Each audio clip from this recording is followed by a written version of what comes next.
Oyentes de Radio María, un día más, con la gracia del Señor, proseguimos el comentario del Catecismo de nuestra Madre la Iglesia. Estamos en el punto 2120. Habla sobre el sacrilegio. Y el contexto en el que estamos introducidos son los pecados contra el primer mandamiento. Pecados, decíamos, de índole opuesta, como pueden ser los pecados contra la virtud de la religión, son los de superstición, y los de signo contrario son los pecados de irreligión o falta de fe, de respeto, el ateísmo, etc. Bueno, pues entre los pecados de irreligión, ayer hablamos de tentar a Dios. Hoy el Catecismo, en el punto 2120, habla de otro tipo de pecados, el sacrilegio, la simonía. Vamos a describirlos. Dice este punto: el sacrilegio consiste en profanar o tratar indignamente los sacramentos y las acciones litúrgicas, así como las personas, las cosas y los lugares consagrados a Dios. El sacrilegio es un pecado grave, sobre todo cuando es cometido contra la Eucaristía, pues en este sacramento el cuerpo de Cristo se nos hace presente sustancialmente. Habla, por lo tanto, una definición de lo que es sacrilegio, ¿no? Profanar o tratar indignamente por las cosas sagradas. Profanar o tratar indignamente. Claro, como os podéis imaginar, hay una frontera muy difícil de establecer entre este profanar o tratar indignamente. Bueno, ¿dónde está el límite entre lo que es sacrilegio o es una falta de devoción, una falta de respeto? Hombre, la verdad es que no es fácil, ¿no?, establecer esa frontera. Yo creo que no debemos de entrar en el escrúpulo de hasta aquí llega, hasta aquí no llega. Sería muy difícil distinguir entre lo que es una falta de respeto, una falta de devoción, una falta de amor a Dios, y lo que ya va siendo ya pues un tratar indignamente los sacramentos, ¿no? Bueno, yo creo que el catecismo no entra en las casuísticas, y hace bien, no entra en las casuísticas, sino que lo que nos da es, propone los ideales y luego da unos conceptos de discernimiento y de distinción. Está claro que este es un pecado que está muy ligado al primer mandamiento, pues porque es totalmente contrario a ese sentido del sentido de la reverencia y el sentido de la trascendencia de Dios. Creo que además hablar hoy en día de sacrilegio pues incide sobre un aspecto pues, que está muy, muy presente en la vida actual, porque hay una tal pérdida de la conciencia de la trascendencia de Dios, de la grandeza de Dios, que el hombre a veces pues, se relaciona con Dios con una falta de respeto tremenda. Una falta de respeto, vamos, completa y total, ¿no? ¿Eso qué supone? Pues que supone que de ahí puede caerse fácilmente en el sacrilegio. Quizás para caer en el sacrilegio hace falta una cierta intencionalidad, ¿no?, de ofensa. Pero vamos, el sacrilegio parte antes también de esa intencionalidad de ofensa, parte de una falta de conciencia de la grandeza de Dios. El hombre pues, habla de las cosas divinas como si estuviese hablando pues, de un club de fútbol, vamos, con ese grado de intrascendencia, ¿no? Bueno, pues ahí precisamente es donde tenemos que cultivarlo. El Santo Padre, creo que el Papa está haciendo un esfuerzo muy grande para subrayar el sentido de la trascendencia ante la Eucaristía, ante las celebraciones litúrgicas, el sentido de la solemnidad, que no es un ritualismo, no. Yo creo que el Papa está haciendo un esfuerzo grande para que también las formas preserven el contenido, ¿no? Claro, es que no nos damos cuenta, pero vamos perdiendo sentido de la trascendencia y entonces ya nos plantamos en una cuesta abajo en la que ya sabes dónde has empezado, pero no sabes dónde vas a terminar. Por ejemplo, es bastante llamativo cómo en nuestra cultura, en nuestra Iglesia católica, en la forma de vivir los signos, estamos perdiendo, ¿no?, pues muchos signos de trascendencia. Por ejemplo, el arrodillarse ante el Santísimo, el arrodillarse en el momento de la consagración, esos signos vivos de la conciencia que tengo de la presencia de Dios sustancial en la Eucaristía, ¿no? Es decir, no, un sacrilegio no viene de una manera pues, espontánea, también está unido a toda una cultura, a toda una mediocridad que se ha ido cultivando en la pérdida también del sentido de lo sagrado, del sentido de la trascendencia. Es verdad, uno dirá, bueno, pero sacrilegios los ha habido siempre, también los ha habido cuando pues, los signos sagrados se cultivaban, sí, pero en otra medida, en otra medida. Es evidente que a mayor pérdida del sentido de lo sagrado, más fácilmente se cometen los sacrilegios. Es más, puede ocurrir que a mayor pérdida del sentido de lo sagrado, el sacrilegio, generalmente, en ese otro contexto anterior, pues mucho más respetuoso con el sentido de lo sagrado, el sacrilegio solía ser un acto muy puntual, ¿no? Muy puntual, que había ocurrido en un determinado lugar, había habido un sacrilegio y había sido profanada, pues yo qué sé, una capilla o tal o cual, ¿no? Y hoy en día, por supuesto, que también existen esos hechos puntuales, así llamativos, pero es que también los sacrilegios pueden estar teniendo lugar de una manera bastante, ¿no? Bastante generalizada, pues en una relación pues indigna con los sacramentos, ¿no? Por lo tanto, yo diría que la mejor medicina, el mayor antídoto, ¿no? para poder luchar contra los sacrilegios, pues no es tanto el entrar en las casuísticas, decir esto no se hace, no, sino sobre todo es educar en el sentido de lo sagrado. Educar en que Dios es bueno, Dios es grande, en su bondad, en su omnipotencia, ¿no? Educar en ese sentido sagrado tan importante.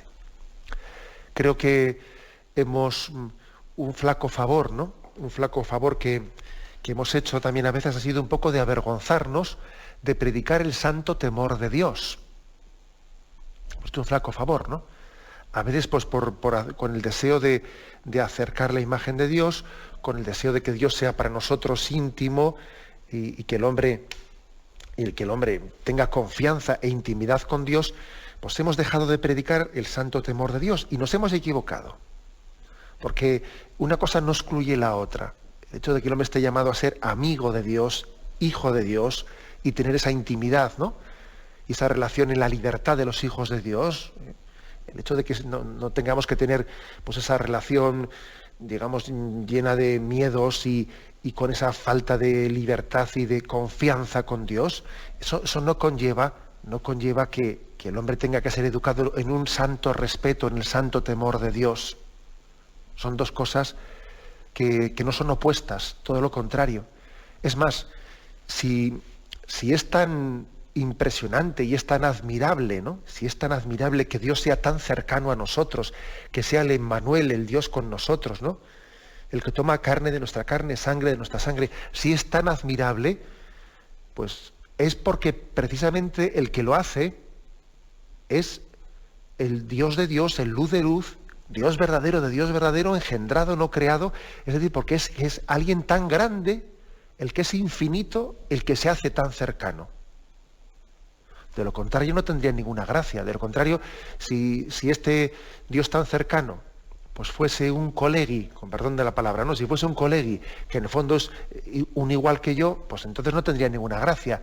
Precisamente lo admirable, ¿no?, de que Jesús sea tan cercano a nosotros es de que es el Verbo, el creador del mundo, el que junto con el Padre y el Espíritu Santo pues forma esa Trinidad indivisible, ¿no? Él es el que es cercano, el que es el Emmanuel, el que es hermano, compañero de camino, ¿no? O sea, pero una cosa no quita la otra, ¿no? Entonces yo creo que hemos cometido, no hemos hecho un flaco favor a veces en haber pretendido desligar esos atributos de la trascendencia de Dios para subrayar unilateralmente los otros, pensando que estos estorban para los otros. No los estorban, más bien los engrandecen. Los engrandecen. Bueno, pues en este contexto, digamos, secularizado en el que vivimos, en el que se ha perdido mucho el sentido de la trascendencia, hay mucha mayor proclividad al sacrilegio. Yo diría que la frontera con el sacrilegio en el momento presente es una frontera casi imperceptible, Así como antes igual esa frontera era una frontera, bueno, pues muy clara, ¿no? Y era tremendo, ¿no? Pues cometer un sacrilegio. En el momento actual, cometer un sacrilegio es bastante fácil. Bastante fácil porque la frontera está muy borrada, ¿no? Entonces vamos a intentar un poco pues, detallar, ¿no? Detallar aquí un poco de cuáles son las formas más evidentes en las que se pueden cometer un sacrilegio. Es verdad que algunas son evidentes, ¿no? Las profanaciones de un lugar sagrado, pues el de una imagen, que alguien rompe una imagen, la pinta, etcétera. Ya sabemos que una imagen en sí, pues no es más que nosotros hemos explicado que tenemos muy claro que lo que es una representación de lo divino, que no tiene tal sacralidad en sí misma considerada, ¿no? Que es escayola, que es madera, ya lo sabemos, ¿no? Sí, pero somos conscientes de que esa imagen, desde el momento, ¿no?, en que ha querido representar, pues la imagen, por ejemplo, de la Santísima Virgen, o la de, no digamos nada de Jesucristo, de uno de los santos, etcétera, esa imagen tiene una sacralidad, ¿no? Tiene una sacralidad por aquello que representa, ¿no?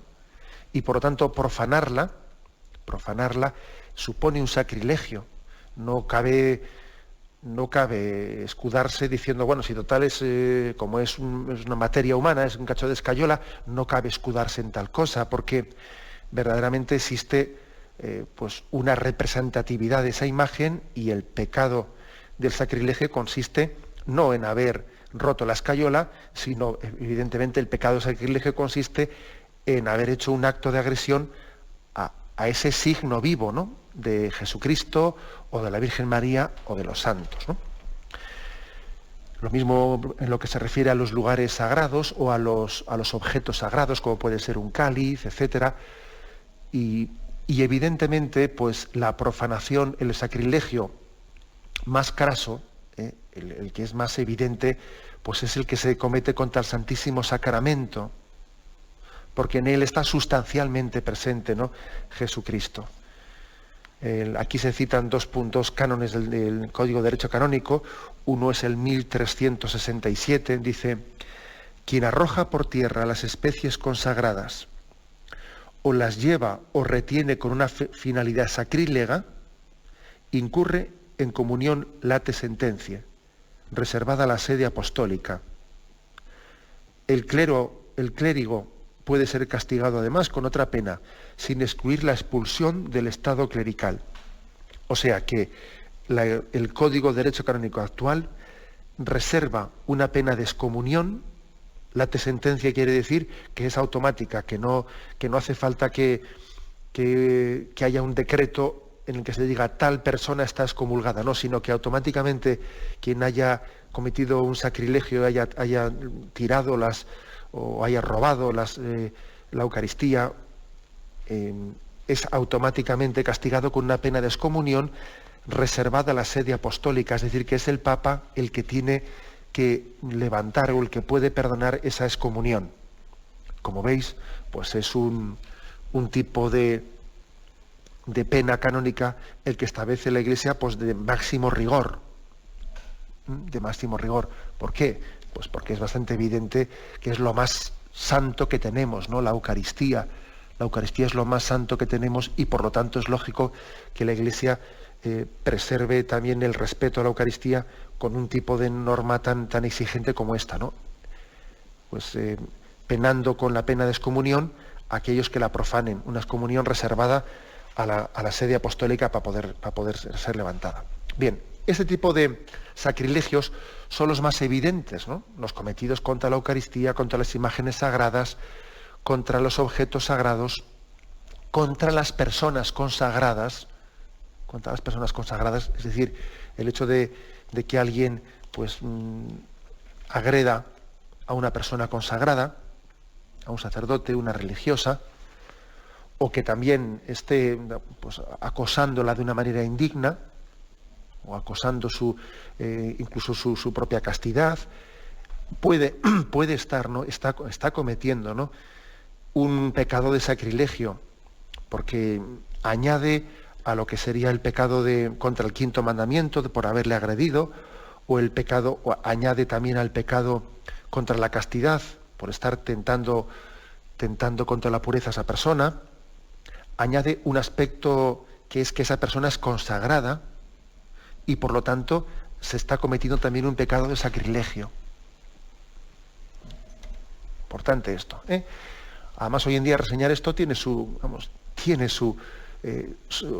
subrayado contracultural, porque pues es posible que igual hace un determinado tiempo pues la figura del sacerdote estaba muy sacralizada, y en este momento, bueno, pues parece que fácilmente al sacerdote, pues como si le confundimos, es uno más entre todos, ¿no? No, uno más no, es una persona consagrada. Y sus manos están ungidas, ¿no? Y son manos que consagran y traen presente a Jesucristo, y por lo tanto sí, la Iglesia continúa reservando, ¿no?, este concepto de sacrilegio en los posibles atentados que se cometan contra las personas consagradas. Es verdad que igual pues, a la figura del obispo especialmente se le reservan en el momento actual esa serie de signos, pues un poco de reverencia y de respeto, y mucha gente pues se acerca al obispo y le besa el anillo.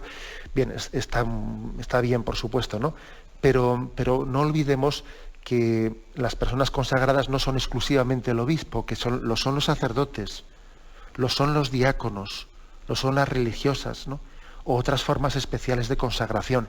También, por lo tanto, ¿no?, hay un pecado de sacrilegio, cuando por violencia o por atentar contra su castidad o por graves insultos, etcétera, ¿no?, o por graves calumnias o insidias contra una persona consagrada por el hecho de ser consagrada, ¿no?, se está atentando contra ella.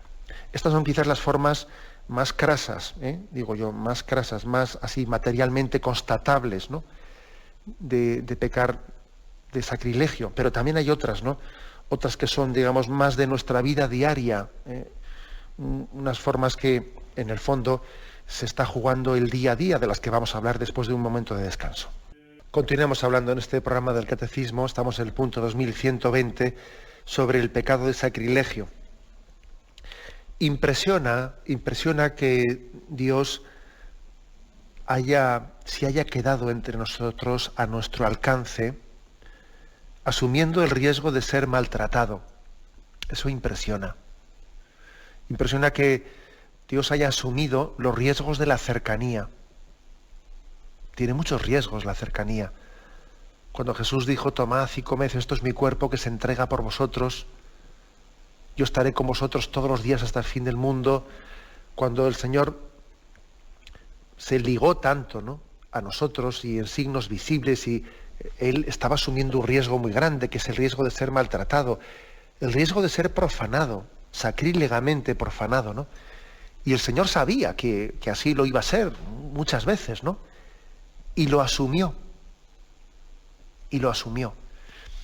Y si lo asumió y decidió quedarse entre nosotros en la Eucaristía, ¿no?, y tantas otras formas, ¿no?, aun sabiendo que iba a ser maltratado y sacrílegamente tantas veces, pues yo creo que la explicación es bien clara, ¿no? Es porque se iban a derivar infinitamente más bienes que males de ello. Incluso en los casos en los que se han cometido sacrilegios, también la providencia, ¿no?, a veces ha permitido esos sacrilegios tan tremendos para que de ellos también deriven bienes, porque ha habido muchas personas que han reaccionado al ver sacrilegios. Y esos actos de reparación que a veces se organizan, ¿no?, pues para reparar un determinado sacrilegio, son actos que también han suscitado amor de almas tibias y han hecho reaccionar, ¿no?, a personas que igual estaban pues sin conciencia de que está Jesús en la parroquia, y hasta que alguien no se ha enterado que ha ocurrido tal cosa y ha ocurrido un sacrilegio. Igual alguien que estaba pues inconsciente de que Jesús está en la Eucaristía, que no iba a visitarlo, que no le acompañaba, ¿no?, pues ha arrancado de él también, ¿no?, esa situación y ese pecado y ese acto de reparación, ha arrancado de él, ¿no?, su tibieza. O sea que esto también hay que meditarlo, ¿no? Por supuesto que es un pecado muy grave, ¿no?, el sacrilegio, por supuesto, pero impresiona que Dios también lo haya asumido y lo haya integrado, ¿no?, en esta historia de salvación. Bueno, y decía antes que existen pues sacrilegios de un tipo mucho más frecuente, no tan crasos, ¿no? Como ese de profanar la Eucaristía o romper una imagen o agredir a un sacerdote. Bueno, existe un tipo de sacrilegios que son los que más están teniendo lugar en la vida diaria de la Iglesia, ¿no? Esto que dice aquí, tratar indignamente los sacramentos y otras acciones litúrgicas, esto ocurre con bastante frecuencia. Pues por ejemplo, ¿no? Las comuniones indignas, comulgar indignamente, ¿no? Eso, o comulgar en pecado mortal, comulgar meramente por paripé, porque bueno, pues uno tiene que, este día pues para que me vean comulgar, porque pues lógicamente es un sacrilegio. Es utilizar la Eucaristía pues para que yo tenga una imagen social, ¿no? Pero bueno, es un sacrilegio. O qué diríamos también de sacramentos mal celebrados, un sacramento de la confesión mal celebrado, en el que alguien, en vez de acusarse sinceramente de sus pecados, pues va allí para cumplir el expediente y dice dos tonterías y no abre su corazón. Está cometiendo un sacrilegio. Es infinitamente mejor que no se confiese, vamos. O, por ejemplo, el casarse por la Iglesia, pues sencillamente sin conciencia de lo que se está haciendo, para utilizar el sacramento como un marco estético bonito en el que casarme, ¿no? Por supuesto que es un sacrilegio. Pues para lucir el vestido. Por supuesto que este tipo de utilización indigna de los sacramentos pues es sacrílega. Sacrílega. Y esto, sin duda alguna, es más corriente, es más frecuente, pues que esos otros tipos de sacrilegios a los que antes me he referido, que son bastante más excepcionales, ¿no? ¿Cuál es un poco la conclusión, ¿no? de este aspecto? Pues que tenemos que, claro, la Iglesia tiene que velar y tiene que, de alguna manera, cuidar, ¿no? Por la vivencia con devoción y con respeto de los sacramentos. A veces alguno se escandaliza por ahí, ¿no? Se escandaliza cuando se oye pues, que un sacerdote a tal persona le negó en el sacramento de la confesión, le negó la absolución. O que en un determinado contexto un sacerdote ve que no puede dar la comunión a una persona. O que alguien le ha negado pues, el sacramento del matrimonio a una pareja y se ha negado y esa pareja se indigna y entonces, como te descuides, lo comentan por ahí o van a la prensa. Bueno, es que, ojo, por supuesto que habrá que discernir con prudencia, ¿no? Pero la Iglesia tiene que velar para que los sacramentos no sean recibidos indignamente. Ojo, y también tiene una responsabilidad la Iglesia en tal cosa. Por ejemplo, a mí mismo hace 2 días me han comentado pues, que la celebración de una boda, esto ha sido el fin de semana pasado, ¿no? Pues bueno, se da de comulgar a los novios, que están arriba en el altar, y en el momento en que le dan el cáliz al novio, él se da la media vuelta y mirando a todos sus amigos que están en la iglesia, levanta el cáliz como diciendo, venga, brindo con vosotros. Y va y bebe y todos sus amigos ahí riéndole la gracia. Pero bueno, a ese señor habrá que educarle, ¿no? Habrá que decirle cómo son las cosas, ¿no? Ese señor no ha sido educado para poder celebrar el sacramento de la Eucaristía y recibir la Sagrada Comunión. Está actuando de una manera indigna, está profanando el sacramento de la Eucaristía cuando está jugando en ese momento, el momento de comulgar. Cuento esto porque vamos, lo tengo muy, muy reciente todavía, ¿no? Pero existen verdaderamente signos que son a veces penosos, ¿no? De cómo comulgamos, de la falta de conciencia de que hemos recibido a Jesucristo, incluso hacer bromas con respecto a la comunión. Yo tengo que decir que sí que he sufrido algo en estos temas, ¿no? Que a veces das la comunión a un padrino en una boda y el momento en que le das la comunión coge y hace el comentario en voz alta, además te lo dice a ti y a los que están al lado, qué rico que está, y cosas por el estilo, ¿no? Pero bueno, tenemos que educar, ¿no? El sentido de la trascendencia, educar mucho y tener también una cierta disciplina, una cierta disciplina. Creo que incluso a veces conviene tener ciertos signos. Yo a veces antes de dar la comunión a los padrinos de boda, etcétera, allí mismo en ese momento, pues les he oído preguntar: ¿está usted preparado, está usted bien dispuesto para recibir la Sagrada Comunión? Yo creo que una pregunta como esa, en los tiempos en los que corren, igual hay que hacerla en un contexto de una boda. Porque las cosas están como están, ¿no? Y también tiene carga con una responsabilidad el sacerdote, ¿no? Ahora, a la hora de distribuir los sacramentos.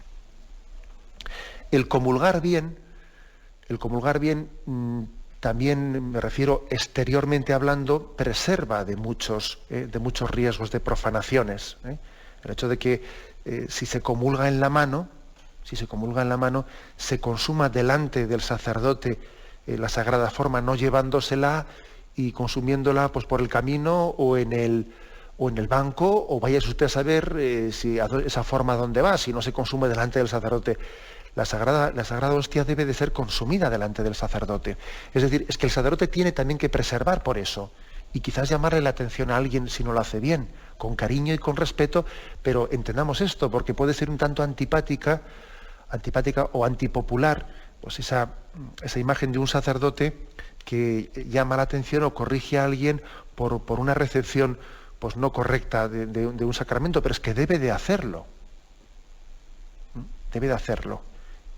Porque también nuestra función sacerdotal, ¿no?, tiene este aspecto de denuncia profética.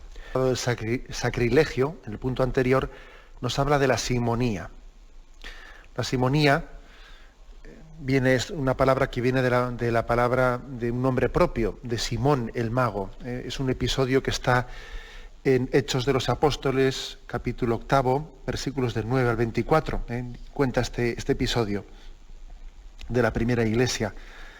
En la ciudad había ya de tiempo atrás un hombre llamado Simón, que practicaba la magia y tenía atónito al pueblo de Samaria, y decía que él era algo grande.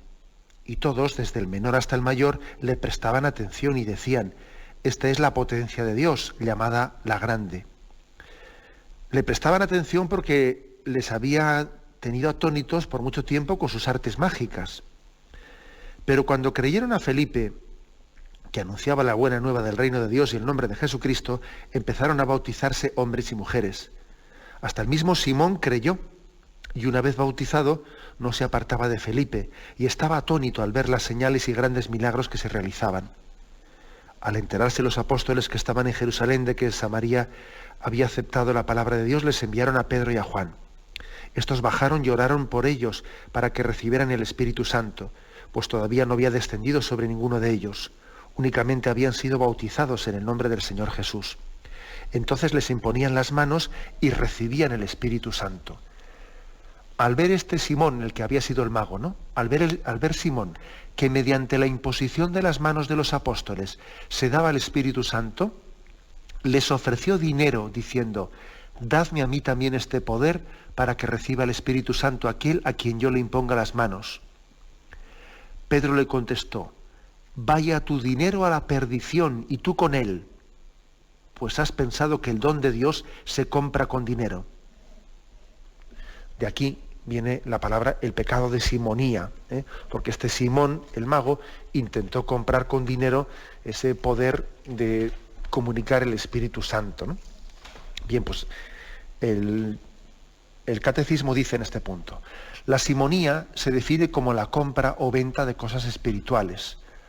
A Simón el mago, que quiso comprar el poder espiritual del que vio dotado a los apóstoles, Pedro le responde: vaya tu dinero a la perdición y tú con él, pues has pensado que el don de Dios se compra con dinero.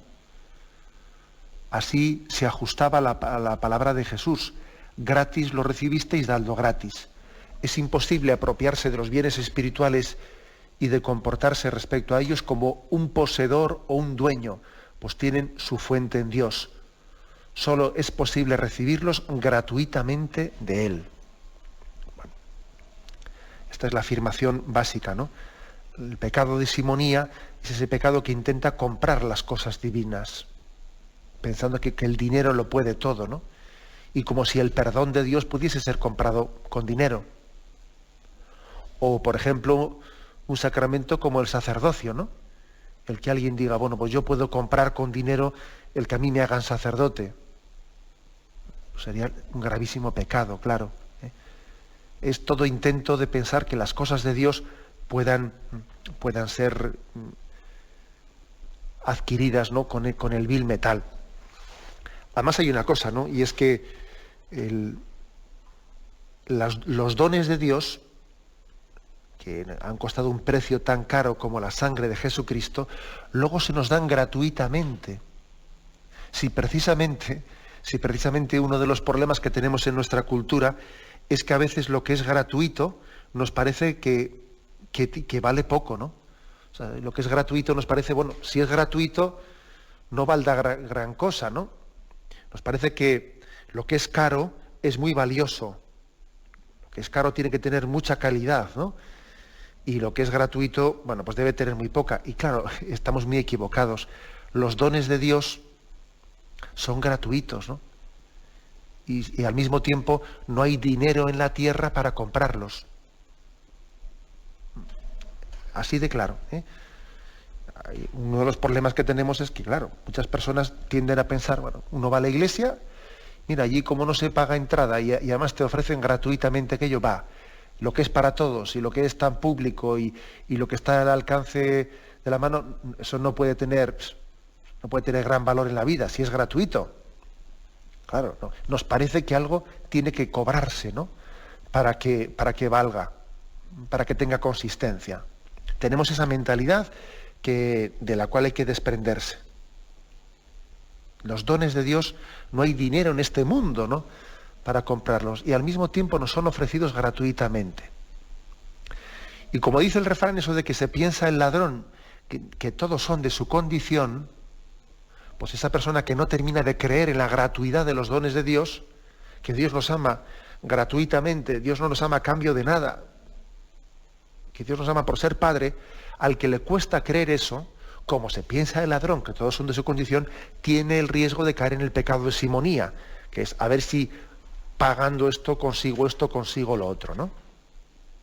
A ver si pagando, pues soy capaz de conseguir una nulidad matrimonial, pues con pruebas falsas, o haciendo lo que sea, o voy a intentar aquí comprar unos testimonios falsos, voy a intentar tal, y estoy de alguna manera pecando de simonía, claro. Bueno, pues, y aparte de simonía, yo diría, en este caso concreto que he puesto, simonía y sacrilegio, ¿eh? Pero existe ese riesgo, ¿no?, el no caer en cuenta de la gratuidad de los dones de Dios. Aquí se nos ofrecen dos textos, uno es Mateo 18. A estos 12 envió Jesús después de darles estas instrucciones: no toméis camino de gentiles, ni entréis en ciudad de samaritanos. Id proclamando que el reino de los cielos está cerca, curad enfermos, resucitad muertos, purificad leprosos. Gratis lo recibisteis, dadlo gratis.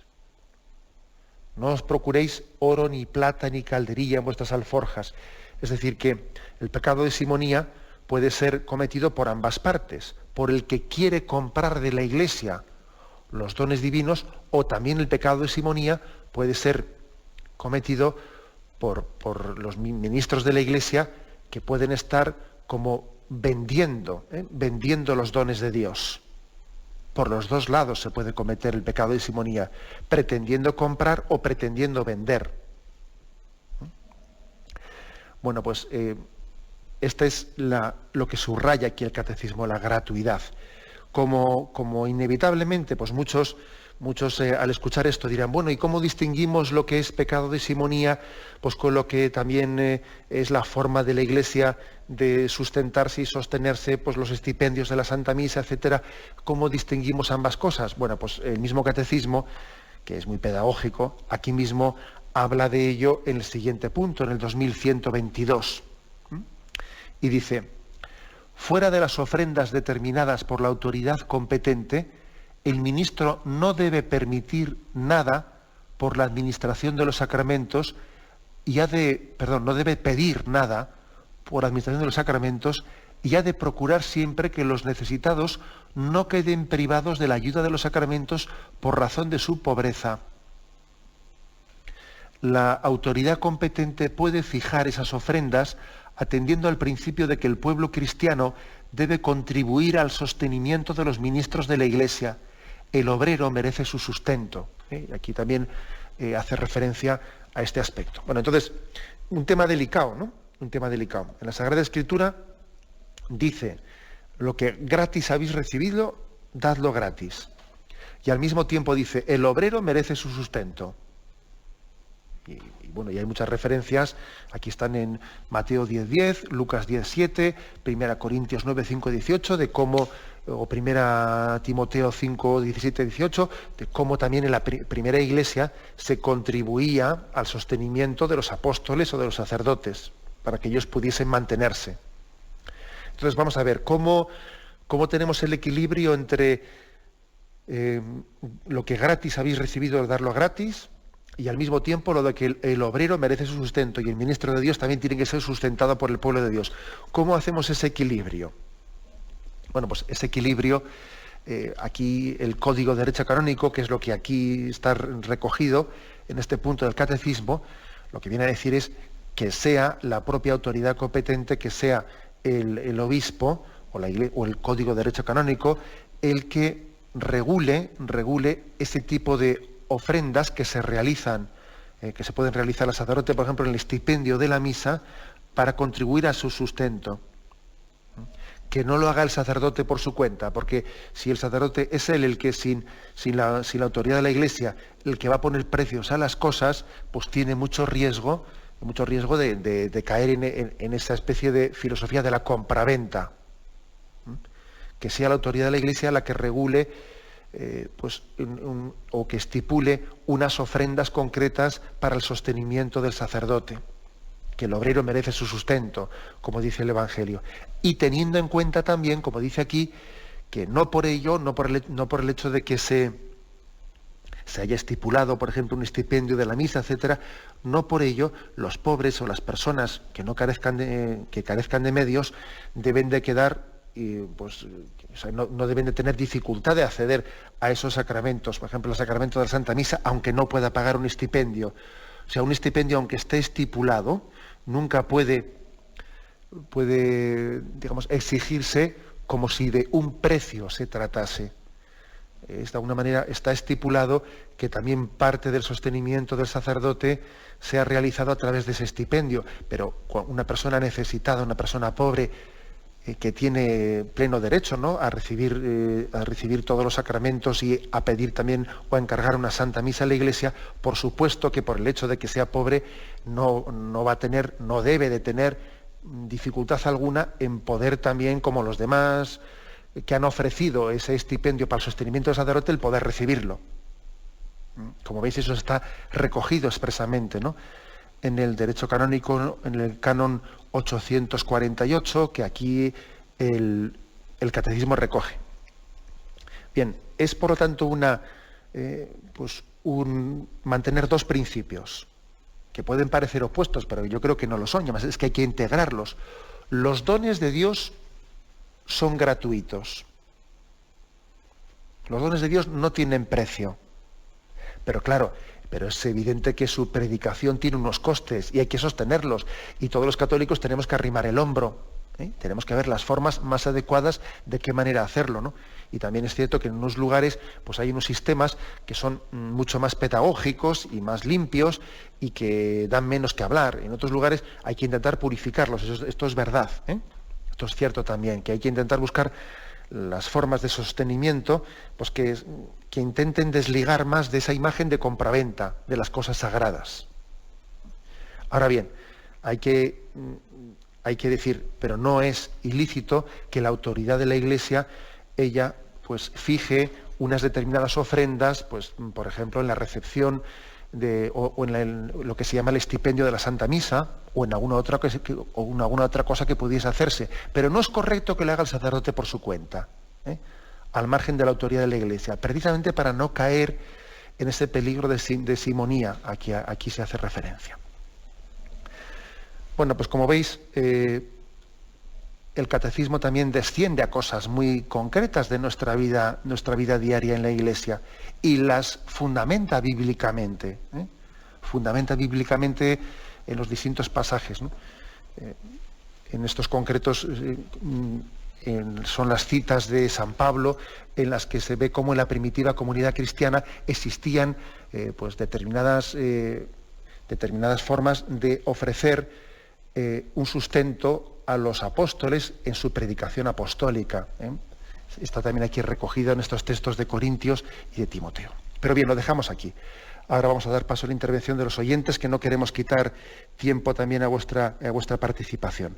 Podéis llamar para formular vuestras preguntas al teléfono 917 107 700. 917 107 700.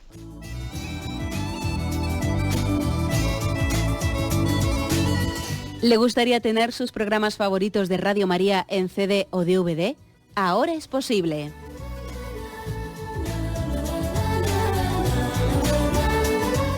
Le sugerimos que primero se informe en qué formato de audio lo puede escuchar en su equipo, DVD o CD, teniendo en cuenta que no todos los lectores de CD pueden reproducir el formato digital MP3 en el que enviamos nuestros programas.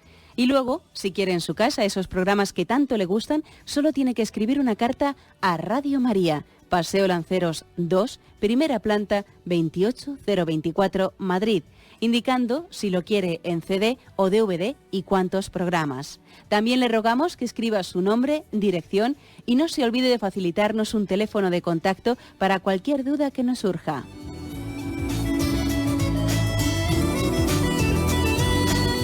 Radio María, más cerca de usted. Sí, buenos días, ¿con quién hablamos? Buenos días, padre. Buenos días, adelante. Le doy muchas gracias a Dios y a usted por tenerlo en la antena y por tener Radio María. Mire, es que resulta que mis hijos se casaron hace 2 semanas y yo les dije que tenía que confesar para tomar cuerpo de Cristo y ahora mismo tengo como carga encima. Entonces le preguntó el sacerdote antes de venir la novia que si habían confesado, le dijo que no. Entonces, mi hijo le dijo que se quería tomar cuerpo de Cristo y entonces lo vi como que le daba igual, se fue con unos amigos y entonces yo hablé con el sacerdote y digo, mire padre, yo soy practicante y yo no creo conveniente que mi hijo no tome el cuerpo de Cristo ni la novia porque no han hecho actos de penitencia ni han confesado, o sea, toman el cuerpo de Cristo como pues no sé, como una cosa que no saben lo que están haciendo. Entonces yo ahora mismo tengo carga de ver, digo, a lo mejor yo he metido la pata o algo por no dejar que le dé el sacerdote el cuerpo de Cristo. Y tengo carga, pero es que yo no vi a mí preparado, bueno, ya es mi nuera, ni a mi nuera preparada para tomar cuerpo de Cristo. Entonces le preguntó al sacerdote, ¿habéis confesado? Y dijeron que no se lo dio. ¿Usted cree, padre, que yo he hecho mal por eso? Nada más que eso. Pues yo creo que no. A mí me parece que usted ha obrado con plena honestidad. Y además la tentación de una madre hubiese sido la típica, hubiese sido la contraria, ¿no? La de decir, bueno, pues para que mi hijo quede bien, para que no haya ningún comentario, para que tal y para que cual, hará que comulgue, aunque no esté bien preparado. A mí me parece que usted ha hecho lo que tenía que hacer, que es actuar en verdad, ¿no? Y decirle al sacerdote, mire usted, yo lo conozco a mi hijo, veo que no está preparado, me parece que es más recto y más conforme a verdad que no comulgue, que comulgue indignamente, indebidamente. Y también el sacerdote creo que ha obrado bien, porque ha intuido esa situación y les ha preguntado, ¿os habéis confesado? Bueno, pues no, pues mira, pues se consensúe con ellos, mira, es más prudente que no comulguéis, tal. O sea, que usted ha obrado bien, vamos. Bueno, adelante, damos paso a un siguiente oyente. Buenos días. Sí, buenos días, monseñor. Buenos días, adelante. Soy Jorge de Málaga y nada, enhorabuena por el programa. Bueno, mire, quería comentar primero que se constata con tristeza que mucha gente hoy día pues no tiene el debido respeto al Santísimo. Por ejemplo, a la hora de la consagración, pues yo veo que ya cada vez menos gente se arrodilla, o por ejemplo, al pasar delante del Santísimo, pues no se hace la genuflexión, y a veces si comenta algo te dicen, no, pero es que Jesús es mi amigo, hay que tratarlo como amigo, yo delante de un amigo no me arrodillo, por ejemplo. Luego, lo último que usted ha comentado, pienso yo que se podría buscar con el tema de los estipendios alguna manera de expresarlo como donativo o algo, porque es que si no eso puede dar lugar a confusión. Por ejemplo, yo en Málaga a veces he visto carteles en alguna parroquia, bautizo, 50 euros. Entonces yo como católico eso lo puedo entender que es como donativo y que no se le va a negar a nadie, pero claro, otras personas te dicen, mira la iglesia, no sé qué, parece que está... Entonces puede dar pie a una mala interpretación. Y ya por último, a ver si usted podría comentar cuál sería la manera correcta de comulgar con la mano, porque realmente a veces te quedan dudas. Por ejemplo, yo a veces he visto que algunos sacerdotes se purifican con agua después de haber tocado y después de haber repartido la comunión. Entonces, uno tendría que hacerlo, no tendría que hacerlo, porque luego, por ejemplo, uno comulga y ve a la gente, se mete las manos en los bolsillos y puede dar lugar a, no sé, algo irrespetuoso. Sí, solo era eso. De acuerdo. Bueno, son varias cosas las que ha planteado el oyente, no sé si las voy a recordar todas, pero así comienza un poco por donde voy recordando, que es evidente que hay que tener discreción con el tema de los estipendios, o de los aranceles o cosas, ¿no? Allí donde estén permitidos por el obispo, ¿eh? Incluso allí donde estén permitidos, pues deben de, por ejemplo, yo creo que no es discreto que haya un cartel en el que diga bautizos, no sé qué euros, no, yo creo que eso no es discreto, ¿eh? En todo caso, tendrá que ser en el contacto y la conversación que tengas a hacer con una persona a la que le haga entender, mire usted, nosotros también, pues una de las formas de sostenimiento de la Iglesia puede ser esta, la otra, y que le dé a esa persona margen a que entienda que si va a contribuir no con un pago de un precio, sino que se le está invitando a hacer una ofrenda de sostenimiento de la Iglesia, ¿no? O sea, es verdad que también las formas hay que cuidarlas, ¿no?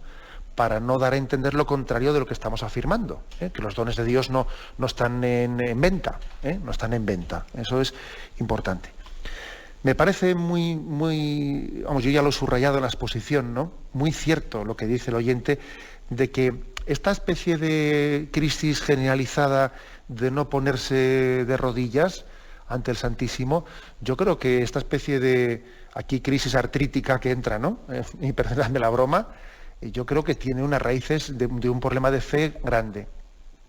O sea, la falta de presencia, la falta de fe en la presencia real de Cristo en la Eucaristía está detrás de esto, aunque esté encubierto. El pensar que la Eucaristía es un símbolo, no. La Eucaristía no es un símbolo. La Eucaristía es mucho más que un símbolo, es la presencia sustancial de Cristo entre nosotros. Con lo cual, distinguimos esa presencia de otras, ¿no? O sea, entonces nosotros lo diferenciamos, pues, de lo que es una imagen, de lo que es un símbolo, y para subrayar la presencia sustancial es importante el arrodillarse. De lo contrario, exteriormente tratamos a la Eucaristía como al resto de los símbolos. Y no es un símbolo más. La liturgia tiene muchos símbolos, muchos signos, pero es que la Eucaristía es mucho más que un símbolo y un signo. Es una presencia real, sustancial, de Dios entre nosotros. Es la presencia de las presencias. Por eso hay que enfatizarla, ¿no? También con ese momento de arrodillarse. Y bueno, y por último decía el oyente cómo debe comulgarse. Bueno, donde está permitido comulgar en la mano, como por ejemplo es en España y en bastantes naciones, debe de comulgarse, pues, cogiendo la forma, o sea, es decir, que abriendo la palma izquierda de manera que la forma sea depositada en ella, y ante el sacerdote cogiendo la forma con la mano derecha y llevándola a la boca. Y luego sí comprobando si en la mano queda alguna pequeña partícula, y si quedase, se coge con los dedos y se lleva a la boca. Es decir, debe de tenerse, pues lógicamente, ese cuidado, porque también, pues porque son los riesgos también de la comunión con la mano, ¿no? El que pueda quedar alguna pequeña partícula, y debe de cuidarse también ese aspecto, ¿no?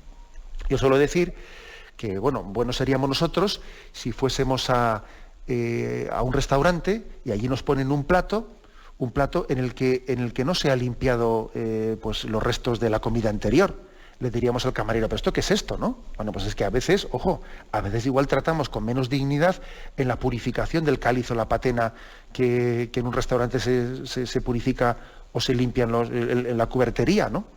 También los sacerdotes tenemos que cuidar, lógicamente, la purificación.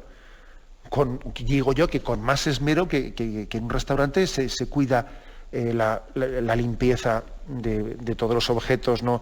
Pues de los comensales. También ese es un aspecto, yo diría, de educación, pero aparte de educación, de conciencia de sacralidad, claro. Adelante, damos paso a un siguiente oyente. Buenos días. Buenos días, me llamo Carlos. Buenos días, monseñor. Quería preguntarle que, al igual que es sacrilegio el no confesar un pecado grave al sacerdote, si es el mismo pecado, si, bueno, confesamos esos pecados, pero un poco de manera general. No sé si me entiende, pero a lo mejor sin especificar más concretamente en esos pecados, sino diciéndolo de forma más general, solo era eso. Ya, de acuerdo. Bueno, igual también habría que concretar un poco más su pregunta, pero sí que cabría tal situación, ¿no? El igual, pues por falta de transparencia, pues el que estar hablando en unos términos muy difusos, sin concretar también como nos pide la Iglesia que concretemos. La Iglesia no nos pide que concretemos detalles morbosos, pero por ejemplo no es lo mismo que alguien diga, yo he pecado pues de pureza. Bueno, pero no es lo mismo decir eso que decir yo he pecado de adulterio, que es más grave, y por lo tanto yo sí que debo de especificar y decir he pecado de adulterio, porque es que eso es un pecado que es distinto, por ejemplo, al pecado de masturbación, o es un pecado distinto a un mal pensamiento. O sea, sí que debe de existir un grado de concreción para que seamos transparentes delante del Señor, ¿no? O no es lo mismo ser avaricioso que haber robado en el trabajo. O entonces no cabe decir, yo he pecado un poco contra la justicia. Sí, pero hombre, también habrá que tener un grado de concreción para saber, para poder también que la absolución haga referencia a una apertura del corazón. Bien, muy brevemente, damos paso a la última llamada. Buenos días. Buenos días, monseñor. Sí. Mire, ayúdeme a discernir en el tema de las bodas. Tengo 2 sobrinos que se han casado después de haber vivido un año juntos, y ahora se me avecinan otros 2. No practican, no cuentan con Dios en sus vidas y van a realizar las bodas, pues bueno, por hacer el parapé. Yo tengo que discernir por mis hijos, porque si acudimos a estas bodas, pues parece que esto pues sea normal, esté bien. Y quisiera pues tener la valentía de decir, yo esto no quiero ser testigo de esto, mientras que vosotros no contéis realmente con Dios. O sea, hay misa a las 12:30, no van y luego se casan a la 1. Y sabes que no están contando con Dios, lo sabes, porque son de la familia. A ver, ayúdeme, por favor. Pues yo pienso que lo mejor es ser claro, es decir, la mejor manera de no hacerse cómplice de esas situaciones con tanto riesgo de sacrilegio es decirlo caritativamente pero claramente a la persona. Decir, mira, yo no sé si tú te has planteado tal aspecto, pero que sepas que si tú acudieses, si vas a acudir a un sacramento, sencillamente pues por paripeo, porque el entorno litúrgico es más bonito y luce más, y no tienes una conciencia de que estás pidiendo a Dios ayuda y de que estás recibiendo un sacramento de Jesucristo, es mucho mejor que no lo recibas por la Iglesia y que no cometas ese sacrilegio. Es mucho mejor. Yo creo que hay unos mínimos para que un sacramento no sea recibido sacrilegamente, y son creer en Dios, creer en Jesucristo y creer en que Jesucristo ha puesto en manos de la Iglesia unos sacramentos para poder ser celebrados. Si uno no cree en esas 3 cosas, en Dios, en Jesucristo como el Hijo de Dios y en la Iglesia como depositaria de esos sacramentos de Jesucristo, es mejor que no los celebre. Es mejor, yo digo el mínimo de estos 3 aspectos, ¿no? Me despido con la bendición de Dios Todopoderoso. Padre, Hijo y Espíritu Santo, descienda sobre vosotros. Alabado sea Jesucristo.